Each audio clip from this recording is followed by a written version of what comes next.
Peer researcher, a familiar role for some, less so perhaps for others. I thought here today of offering a definition, making reference to the many blogs, articles that have been written on the subject.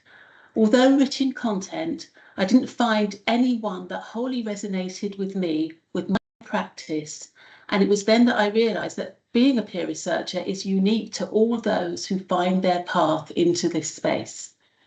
We agreed that to share and explore our experiences as peer researchers through a panel discussion would bring alive the meanings and the meanings we bring to our role to demystify and offer some clarity to this nuanced work and ignite the spirit of peer research. We asked you, the attendees, to send questions in advance that you would like to ask our panel. We have blended these questions with some of our own, which we feel may offer important insights. So without further ado, I'm going to briefly introduce our 4 peer researcher panel members here today and invite them to discuss the questions which I will put to the group. So in no particular order, may I introduce Yasmin. If you'd like to raise your hand, Yasmin. Yasmin is an experienced peer researcher who is currently working in the public mental health, maximising informal volunteering as a community resource to improve mental health project. Welcome, Yasmin. Davino. Davino brings their background in psychology and currently works as a peer researcher and public involvement in research officer at the McPin Foundation. Part of their time is spent working with the research team on the public mental health, modelling the effectiveness of all mental health interventions. Welcome, Davino. Lizzie. Lizzie brings 4 years' experience of being involved in peer research and is currently working with the public mental health, supporting educational and youth organisations to deliver self-harm and suicide prevention and postvention, known as the 4S study. Welcome, Lizzie. And finally, Ozzy. Ozzy is our guest peer researcher today, currently working within the Children, Young People and Families programme on the Young Men Mental Health and Community Resources project. Welcome to you all, and thanks for joining this panel. So my first question that I'm going to be putting to the panel this morning is, how did you, or how does one become a peer researcher? Describe your own journey if you feel comfortable to do so. So, open to the panel. Yasmin, would you like to perhaps start with your answer? So I became involved in peer research around 2020. I had been diagnosed with some mental health conditions, and I found that the NHS, the only treatment I was given was at the time was CBT, cognitive behavioral therapy, and I didn't really find it to be very helpful. And I became more interested in mental health research and seeing what else was out there and what was being done. And then I came across the McPin Foundation and their Young People's Network, and then I joined the network and got involved in some of their projects, like the Keep Cool project, which was focused on anxiety and depression during COVID-19, and we produced 3 short films during that time. So that really sparked my interest in mental health research. And then I found some peer research roles across different organizations like the Young Foundation, and that's how I got involved in peer research. So it really started from my own interest in mental health research, from my own lived experience. Thanks, Jasmine. That's a fascinating journey. Very interesting. Thanks for sharing that. Anyone else in the panel would like to share perhaps their story or yes, how they got involved as a peer researcher? Yeah, so similar to Yasmin, through lived experience. So I'm part of a team at Sheffield called Unity Gym Project, and it's basically a project. It's a community organisation targeted at helping young people overcome certain barriers around like social barriers, problems within the system, education system, policing, around that sort of thing. So I came through like I was a participant at the age of around 14. Started attending the gym facility and the youth space. Yeah, from there I had the opportunity to be mentored. I did certain activities in terms of like gym, strength training, outdoors type of stuff. And yeah, so from there, as I started to progress, I became a volunteer. Then I started doing some mentoring myself, became a youth worker, um, became a strength coach. So yeah, that was the beginning. And then during that time, there was a lot of research going on. There was Dr. Will Mason. He was a partner from University of Sheffield, and he conducted a lot of different studies that I was part of, like focus group. And then from there, like last year or the year before, he came to me and with this opportunity about peer researcher and how we would co-design, co-construct, and also collect the data all as a team. So that's a little bit about my journey of how I became a peer researcher. Yeah. That's great. Thank you so much, Ozzy. I really like the fact that you sort of came in, the backstories about volunteering and working in youth work and working with your own peers at that time. Excellent. Thank you. Anyone else? Maybe Davina, would you like to have a few words? Yeah, sure, I can jump in. So my journey to becoming a peer researcher was it happened kind of fast. So I was studying psychology at university, and in my final year of university, I had some mental health struggles that I was navigating. Luckily, I was able to finish my degree and then enter the chaotic job market for psychology graduate. And I was looking around. I wanted to go down the traditional pathway of becoming an associate psychologist and then go further into that career, but it wasn't working out, and I was looking around for jobs for about a year.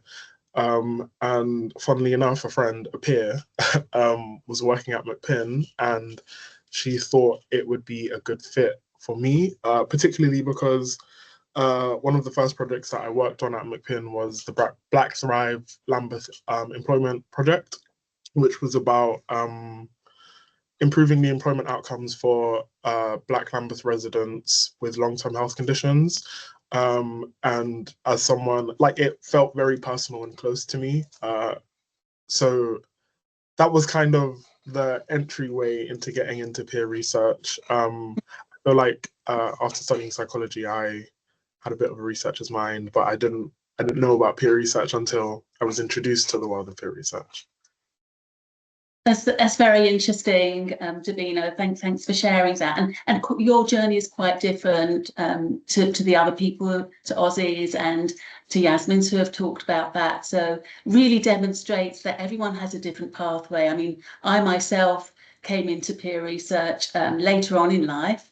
I'd had my lived experience, which had taken me into community work, where I had worked for Mind for many years. You may or may not know that, delivering, designing, developing services direct to communities and people with mental health problems. I was taking a career break, actually. I'm not sure if you guys knew that. And I was looking for a new challenge. And then I think I noticed an advert on LinkedIn for a peer researcher. I didn't even know what it was, but I went for it, and it really interested me because it meant that I was able to help make changes at a population level and not be restricted by a London borough where I had been working for many years.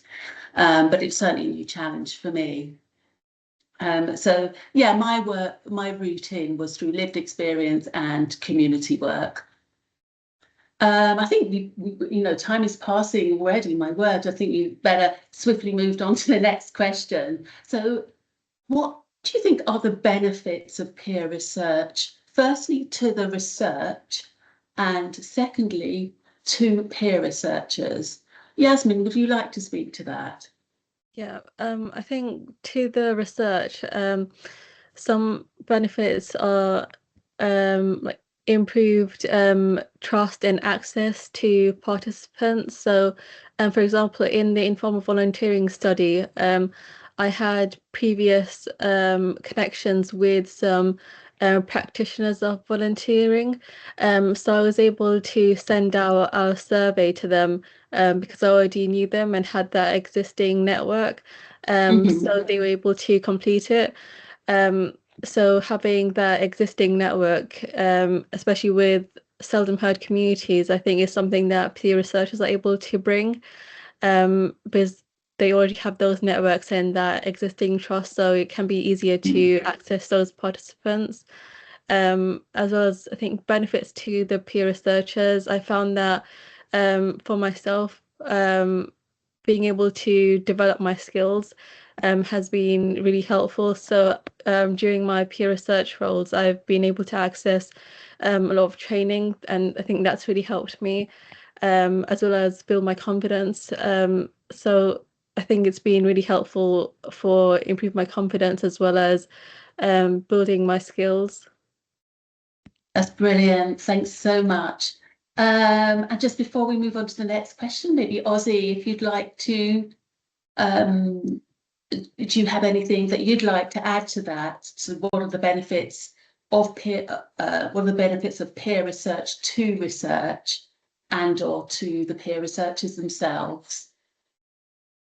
Anything you'd like to add? Yeah, of course.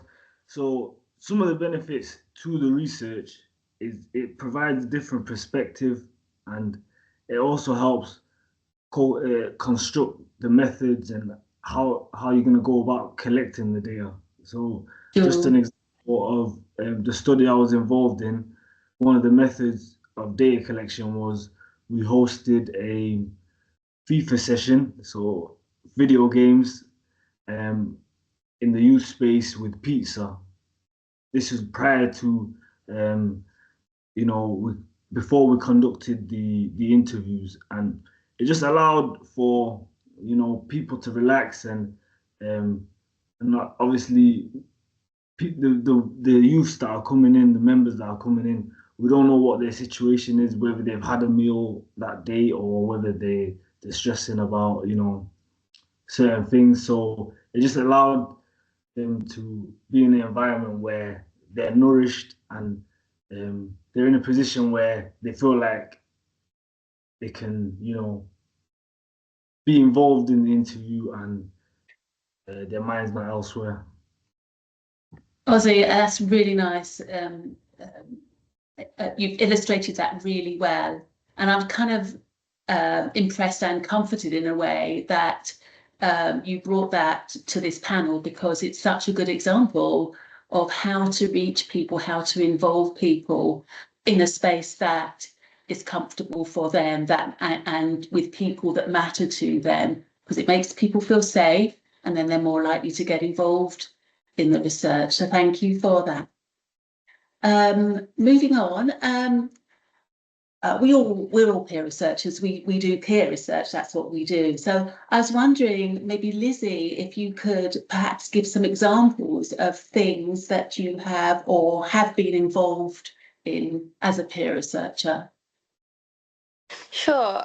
So I think I've done a lot of varied roles. So I started off being part of like a youth advisory group, which was kind of very similar to what Ozzy was saying. I didn't really know anything about research when I went into it, and we'd go to the university like once a month, and it would be like a 2-hour meeting. We'd have pizza, we'd play games, and researchers would like come in and ask us for our opinions and advice on different pieces of research.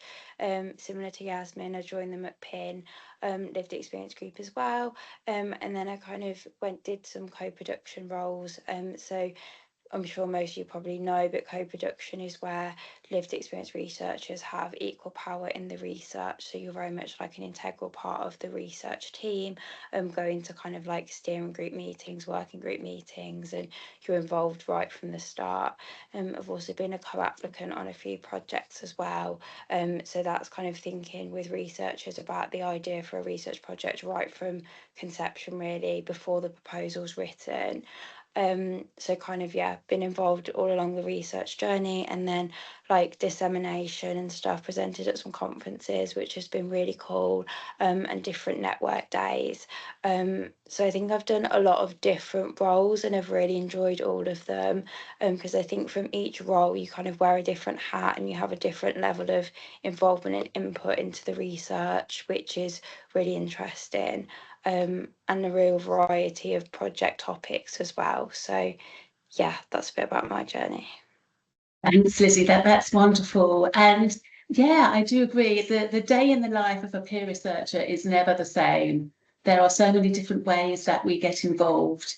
And you illustrated that really well, Lizzie. And actually, you made a really important point, which I would like to stress, is that, you know, peer researchers are not the sort of people that sort of like stay on the edge of research and dip in and out. They are embedded in the research teams, in the studies which we are involved in. We are embedded right from the birth or the conception of an idea right through along its journey and the life course of that study. So thanks, Lizzie, for making that clear. Would anyone else like to give some examples of peer research? I mean, Ozzy, you already have to an extent. Maybe Davina, would you like to give us an example of work that you've been done? Yeah, sure. So I have worked at McPin as a peer researcher and PPI officer now for 5 years. So I've been involved in a wide array of research projects and public involvement projects. But as previously mentioned, the Black Thrive, I picked out a few examples because there's so many projects that I've worked on now. But the Black Thrive Lambeth Employment project, I had a dual role as both a peer researcher and a working group member, and was involved in it was a systems change project that was one of the strands of the work was aiming to provide grant funding for small local organizations in the Lambeth community that were focused on improving the employment outcomes for people with long-term health conditions. So that was one. Another project that I've worked on was with Samaritans, and it was to do some policy work to create an inclusive policy for LGBT suicide prevention. So we had a leap of, I think it was about between 8 and 10 queer people that provided input into the policy because there wasn't a previously existing policy before for LGBT suicide prevention. And I wanted to highlight that project because I really enjoy working on the projects where there's a tangible outcome at the end, where you see something actually happen and be implemented for future use and continued use. And another project that I'm working on currently that's about to wrap up now is it's about to, this is a bit of promotion for our YPAC, but we worked on a zine for exploring the experiences of young Black Londoners with music and mental health. So yeah, the YPAG and I co-created a zine exploring all of their different experiences, and that will be out soon. Lovely, Davina. Before I just move on, can you just explain to people what a zine is? Because it's quite a new way of presenting work. Yeah, sure. So zines are, historically, they are self-published like magazines. They're like short form, self-published magazines where people can write about or share about anything really. So they have a political history of being like a decentralized way of pushing out media or pushing out information. And yeah, zines can come in a wide array of forms. I remember seeing a zine about fried chicken, so it can be literally about anything. But it's more of a personal and self-produced kind of production. It's like kind of scrappy, kind of like that kind of vibe. Thanks, Davina. We look forward to seeing that zine when it's put out there. That's really, really good. Right, now this is actually a really important question I want to put to the panel. Do you have some examples of involvement that has not worked so well, and how can this be avoided? And how can we become better at involving peer researchers in public mental health research, doing more of it? So the first part is there anything that you've worked in that hasn't worked so well, and how can we avoid this? Raise your hand if you'd like to say something on this. I can jump in. Oh, Thanks, Davina, you Lizzie. can go first. No, Lizzie, you can go first. I don't mind. Lizzie first, and then Davina. Oh, thanks. So yeah, I think part of being a lived experience researcher is that it's acknowledged that you've got your own lived experience, but you're not typically asked to share it unless you want to. So one time, this was years ago, and I like to think it doesn't really happen anymore. But one researcher asked me to join I think it was like a webinar type thing to disseminate the research that they'd been doing, and I'd been helping a bit on their project.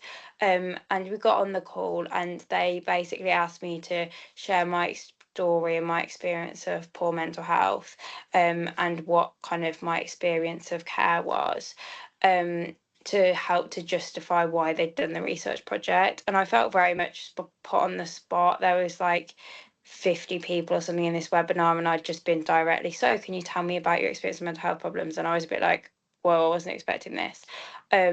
So I think kind of asking people to share their experience when you haven't, number one, asked them if that's okay, and two, that's not really why they're there. They're there because of the experience that they bring to the research and the knowledge that they bring, rather than what the experience it was themselves. I think sometimes separately to that, involvement can feel a bit tokenistic. Say, if you're kind of involved and you're asked for your opinions in a 1 hour meeting across like a 6-year project or something, and then you don't really hear anything back about how the project's going or what's happened, or if your opinions were used or not. So I think sometimes it's about feeling like you're part of the research project, or that you add value, rather than you're just there to tick a box, if that makes sense. Thank you, Lizzie, for sharing that. Yes, that does absolutely make sense. And part of that resonates with me, certainly in the old days, back in 2019, when I joined McPin and became a peer researcher in this programme.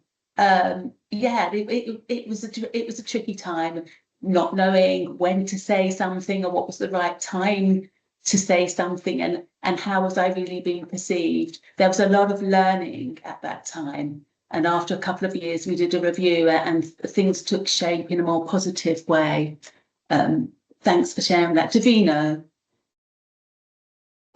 Yeah, so a slightly more specific example. When I first saw this question, one of the first things that came to mind was one of the first incidents where I had to deal with like involvement not working so well, and that was also on the Black Thrive Lambeth Employment Project. But it wasn't necessarily that involvement wasn't working well, because the situation was handled in a way that was like compassionate and worked well. But there was an incident where some comments were made in our working group, and the comments were directed towards me, and they were like, and it was like in a breakout room, and there was like an offhanded comment that was made, and I had to kind of navigate wanting to address the comments that were made, but also still keep the peace in the room. And I didn't, in the moment, I didn't raise it as an issue, but one of my colleagues that I was working with was like completely furious and raised it as an issue. But the point I'm trying to make is that sometimes in peer research, there are going to be intracommunal issues between groups of people. And you have to find a way to navigate those conversations with compassion, and not like, sometimes you kind of have to take yourself out of it, because it's not necessarily just about you in that space. It's also about the collective and what we're trying to achieve. And if the collective isn't on one vision or a shared vision, you kind of have to work towards getting to a shared vision to do the best work that you can. I'm trying to not like say too much about the incident, because it's not really super relevant. I don't know how to talk about it without saying exactly what happened, but basically the point I'm trying to make is that one of the ways that involvement can sometimes not work is that although people want to work towards the same goals, they might not have the same values and beliefs, and sometimes you have to weigh up how to navigate through people's shared values and beliefs for the space before or during and after you're doing peer research, to be able to do the best peer research that you can. Thank you, Davina. That's a very whole answer to the question. You've also touched on ways in which to avoid difficult situations like that, and involvement that won't take shape so well. And there's a lot that we could say on that, but we're running low on time now, so I think we're just Perfect gonna timing, Gillian. I was just going to unmute to let you know we have 4 minutes left in the session. Yeah, I think we're going to push on with some of the other questions that the audience here, or the attendees, had prepared. So let's just crack on quickly with 1 or 2 others. So my next question is, what advice would you give someone who is considering getting involved as a peer researcher? Any advice you would give to somebody? Yeah, I can jump in here. Advice I would give someone that wants to get into peer research is go and speak to your peers and understand their needs, and do research before the research begins. So in order to make sure you're not exploiting anyone or putting anyone in uncomfortable positions. And sometimes, because they're your peers, you might overlook certain things around like doing due diligence around ethics, and because you think, oh yeah, he's my peer, he'd totally be up for that, but without asking, you can't just assume. So yeah, I'd say do due diligence before you assume, and also